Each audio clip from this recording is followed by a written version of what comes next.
Okay guys, meron akong isi-share sa inyo guys, no? Doon sa aking relo.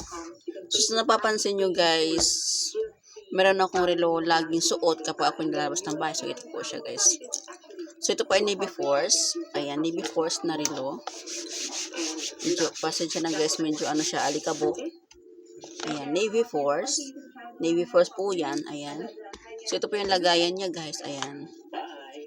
So, ito po yung kaputol niya. Pinuputulan ko na po kasi guys. Kasi, medyo malaki po sa akin. Actually, ito po ay ano, pang lalaki po talaga. Pero ako po talaga mahilig sa mga gatong relo guys. Malalaki na relo. Okay. Suot natin. Dati, ang relo ko guys is Michael Kors. So, hindi ko na siya ginagamit. Nandun nakatambay na lang. So, ito na ginagamit ko guys. Nabili ko siya. Yes, nabili ko siya sa aking TikTok shop. At available po to sa aking TikTok shop guys. Lagi-lagi. So, ang pinambili ko po talaga dito guys, isa po sa mga katas TPC ko. So, ang pinambili ko po dito, kinuha ko po sa aking TPC. Katas TPC po ito. Itong aking mga relo or gamit po. Iba itong hikaw, kwintas. Ayan, mga accessories ko po sa katawan po. So, isa po yan sa aking mga katas TPC.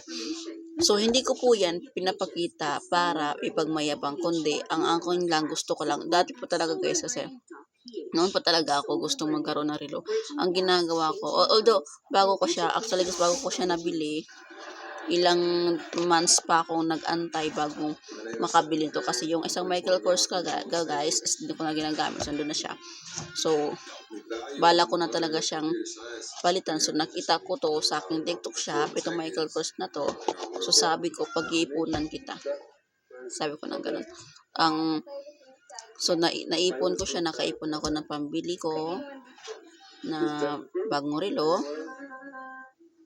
So, masarap kasing guys, masarap kasing suotin yung bagay na talagang pinaghihirapan mo siya, talagang pinag-iipunan mo siya. Yung bagang hindi mo siya kinuha dahil sa utang. So, wag nating sanayin yung ating sarili na magkaroon ng bagay na dahil sa utang. Kasi, pag masanay tayo sa ganyan, guys, mahihirapan po tayo. Kasi, lagi tayong, kumbaga, every month, parang merong naghahabol sa atin na bayarin. Kasi nga, ayang bagay niyan, inuutang, nakuha mo dahil sa utang. So, ang point ko doon is, kung meron kang bagay na gustong bilhin, kung hindi mo pa kaya ngayon, kung hindi mo pa siya afford ngayon, so, pag-ipon mo muna, magtiis ka muna, at kung pag-ipunan mo muna siya, pag kaya na, pag sapat na yung ipon mo, so saka mo na siya bilhin. Kasi, ang sarap kasing gamitin yung bagay na galing talaga siya sa cash, hindi po siya galing sa utang.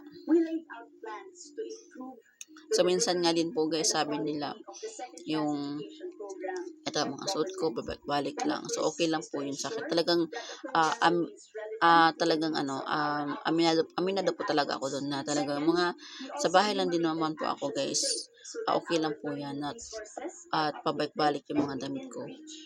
So, lang kasi, pero pag nalabas ako guys, mga may client, may kausap, syempre, nasusuot tayo doon ng comfortable damit. Yung magbuka naman tayong tao sa harap ng client natin. Pero pag sa bahay lang, pwede namang nakaganito ka lang o naka-sleeveless ka lang kasi yung client natin, sa business ko guys, ang client ko guys, kadalasan nasa cellphone lang. Depende na lang po natawag sila. So, yan, pwede. Pag natawag sila, suot ka kung video call, yan, doon ka magsuot na para mag-comfortable ka naman. Pero kung chat lang po yan, pwede ka magsuot na kahit pambahay lang, kahit wala kang ayos, kahit bagong gising ka, okay lang po yan. So, ang akin nandoon is, sa akin kasi guys, nasanay na talaga ako na kapag gusto ko yung isang bagay, talagang kinukuha ko siya sa cash. Hindi ko siya inuutang, hindi ko siya nadaan sa utang kasi ang hirap talaga pag meron kang utang. Talagang sakit sa ulo. Yung bagang sa akin is inuuna ko muna yung needs kaysa sa wants. Yun po ang nasa isip ko talaga. Yun ang lagi nasa tatak sa utak ko, yung needs muna kaysa sa wants. Diba? Kasi pag darating naman talaga yung araw na mabibili mo yung mga gusto mo pag pagsikapan mo talaga yung bagay na makuha mo siya, 'di ba?